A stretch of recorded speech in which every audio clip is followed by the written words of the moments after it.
Welcome to Mr. Benjamin's Math World.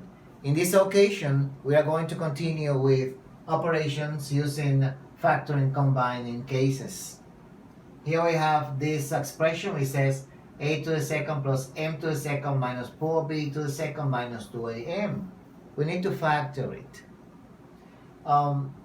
First, when you have something like this, always try to put the terms with the similar variables together as close as possible. What I'm going to do is I'm just going to change the position of this term. Why? Because here I have a letter A and here I have another letter A. It does not mean that they are like terms because they are not. This is AM and this is A to the second. Nothing to do.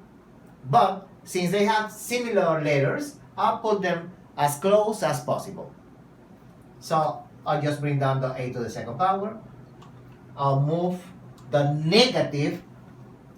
It's very important. When you move the term, you gotta move the term along with its sign, which is a negative one. Bring down the negative 2am. And now I'll just bring down the positive m to the second power and bring down the negative 4b to the second power.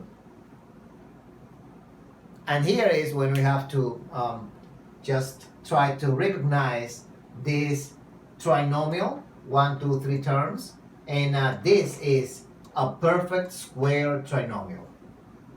Because of the reasons that we know and that we are going to see again. Is it perfect? Yes, it is perfect. Why? Because the first term has square root, which is a.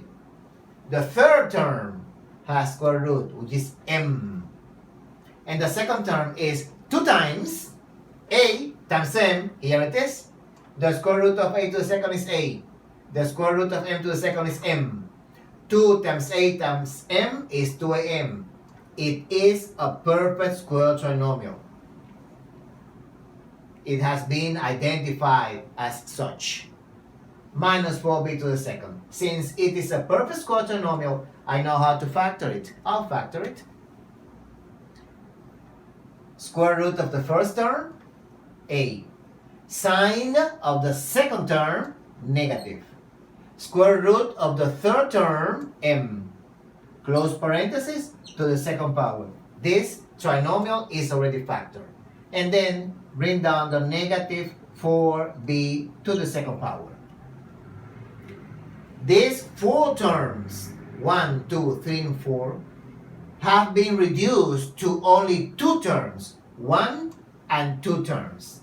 Oh, 2 terms. I have 2 terms. I have a negative sign between them. Now, the only thing I need in order for this to be a difference of squares is that each term must be square or have square root, which is the same. It is to the second power. It's an even power, so I know this first term has square root. And this second term also has square root. Since we know this, it is a difference of squares. Let's factor it.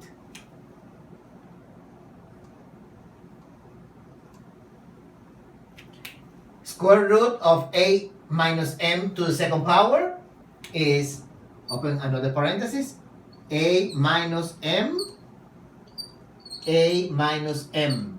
Because if you multiply a minus m times a minus m, there's a 1 up there, there's a 1 up here. So you only have to do is add them. A 1 plus 1 is 2. So this is a minus m to the second power. Here it is.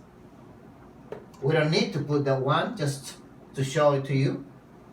And then the square root of the second term. The square root of 4 is 2, because 2 times 2 is 4. The square root of b to the second is b, because b times b is b to the second power. So the square root of 4b to the second is 2b. 2b, 2b. Signs, negative and positive. And it is already factored. If you want to prove that this is correct, just go to the FOIL method and just solve the problem. This is the way you factor this combined case of perfect quaternomial and a difference of squares. If this was an useful video to you, please feel free to subscribe and activate the bell in order to receive further notifications. See you next time.